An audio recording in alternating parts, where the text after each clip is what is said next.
ഒരാൾ റേസിനിടയിൽ ഒരു പാമ്പിടിച്ച തെരുവുനായ കൊതിയോടെ നിൽക്കുന്നത് കാണുന്നു. ഉടനെ അവൻ തന്റെ കയ്യിലുള്ള ഒരു മീറ്റ് ബോൾ അതിന് കൊടുക്കുന്നുണ്ട്. അതിനുശേഷം അവിടെ മൈക്കും അവന്റെ ടീമും ഒരു അഡ്വഞ്ചർ റേസിംഗ് തുടർന്ന് മുന്നോട്ട് പോകുന്നു. ടീം പിന്നിൽ തന്നെയാണെന്ന് കണ്ടതോടെ അവർ ഒരു ഷോർട്ട് കട്ട് എടുക്കാമെന്ന് തീരുമാനിക്കുന്നു. പക്ഷെ ആ വഴി മാപ്പിൽ കാണിക്കാത്തത് കൊണ്ട് അവരെ ഒരു വലിയ കൊക്കയുടെ അരികിലേക്കാണ് എത്തിച്ചത്. മറ്റൊരു മാർഗവും ഇല്ലാതെ അവർ തങ്ങളുടെ ബൈക്കുകൾ തോളിലേറ്റി അത് കയറാൻ തുടങ്ങുന്നു. അപ്പോൾ ഇരുട്ടും കഠിനവുമായ മഴയും കൂടി വന്നപ്പോൾ ടീം അംഗങ്ങളിൽ ഒരാൾ തെന്നി വീണ് ഗുരുതരമായി പരിക്കേറ്റ് വീഴുന്നു. അവരെല്ലാം ഭീതിയോടെ അവനെ സഹായിക്കുമ്പോൾ പെട്ടെന്ന് ആ നായയും അവിടെ എത്തി നിൽക്കുന്നു.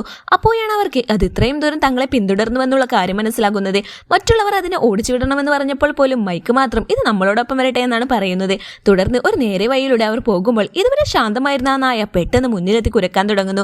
എന്താണ് സംഭവിക്കുന്നതെന്ന് അവർ നോക്കിയപ്പോൾ ഒരു വലിയ കാട്ടുവല്ലി മുന്നിലിരിക്കുന്നതായി അവർ കാണുന്നു. അവരെയെല്ലാം അപായത്തിൽ നിന്ന് രക്ഷിച്ചതിന് അവൻ നായയ്ക്ക് വിശാലമായി നന്ദി പറയുന്നു. ആ ദിവസം മുതൽ ടീമിലെ എല്ലാവരും ആ നായയെ സ്വീകരിക്കുന്നു. അതിനൊരു ആർത്തർ എന്ന പേരും ഇടുന്നുണ്ട് കേട്ടോ. ഉപേക്ഷിക്കപ്പെട്ട ആർത്തറിന്റെ തെരുവിലെ ജീവിതം ഏറെ ദയനീയമായിരുന്നു. പക്ഷെ ഒരു മീറ്റ് ബോൾ അതിനുള്ള മനുഷ്യരോടുള്ള വിശ്വാസം തിരികെ കൊടുത്തു.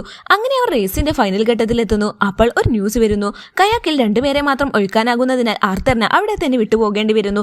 എന്നാൽ റേസിന്റെ നിയമങ്ങൾ അറിയാത്ത ആർത്തർ വെള്ളം കുടിച്ച് കയാക്കിനൊപ്പം നീന്തി അവരെ പിന്തുടരാൻ തുടങ്ങുന്നു. അത് കണ്ടപ്പോൾ ടീമിന്റെ മനസ്സ് വളരെയേറെ തകരുന്നുണ്ട്. അവനെ വേണ്ടി കാത്തിരിക്കാമെന്ന് അവർ തീരുമാനിക്കുന്നു. അതേസമയം ആർത്തറിന് നീന്തൽ ബലം കുറവായതുകൊണ്ട് അവൻ മുങ്ങിപ്പോകുന്ന അവസാന നിമിഷത്തിൽ മൈക്ക് അവനെ രക്ഷിക്കുന്നു. ഈ കാരണം കൊണ്ട് അവർ റേസിൽ പിന്നിലായി. എന്നിരുന്നാലും ഒരു ടീം അംഗം പോലും അതിനെക്കുറിച്ച് നിരാശയോ കോപമോ പ്രകടിപ്പിച്ചില്ല. അവസാനം അവർ ആർത്തറിനെയും കൂട്ടിയിട്ട് റേസിന്റെ ഫൈനൽ സ്റ്റേജ് പൂർത്തിയാക്കി.